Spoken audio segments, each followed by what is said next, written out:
ఇప్పుడు ఈ అరటిపళ్ళు నేను నేను పుట్టించలే, నేను తయారు చేయలే, నేను పండించలే, తెచ్చారు ఇచ్చారు. ఇప్పుడు నేను దీన్ని పట్టుకుని ఓ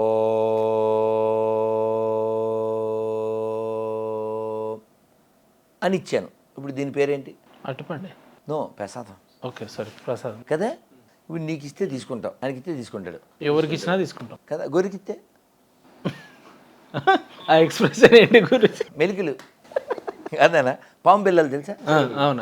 దీపావళి పాము బిళ్ళలు అది ఇస్తే అది పాము వచ్చినట్టు ఎలా వచ్చాయి కదా. సో అలా వీళ్ళు కూడా అదనమాట.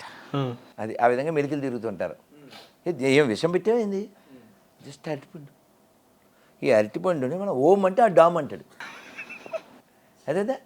సో వీళ్ళకి ఏంటంటే ఇలాగా నూతికప్పలో ఆధ్యాత్మికత అనేది విస్తృతంగా ఉండాలి, విశాలంగా ఉండాలి. ఇలాగేంటనా ఇలాగే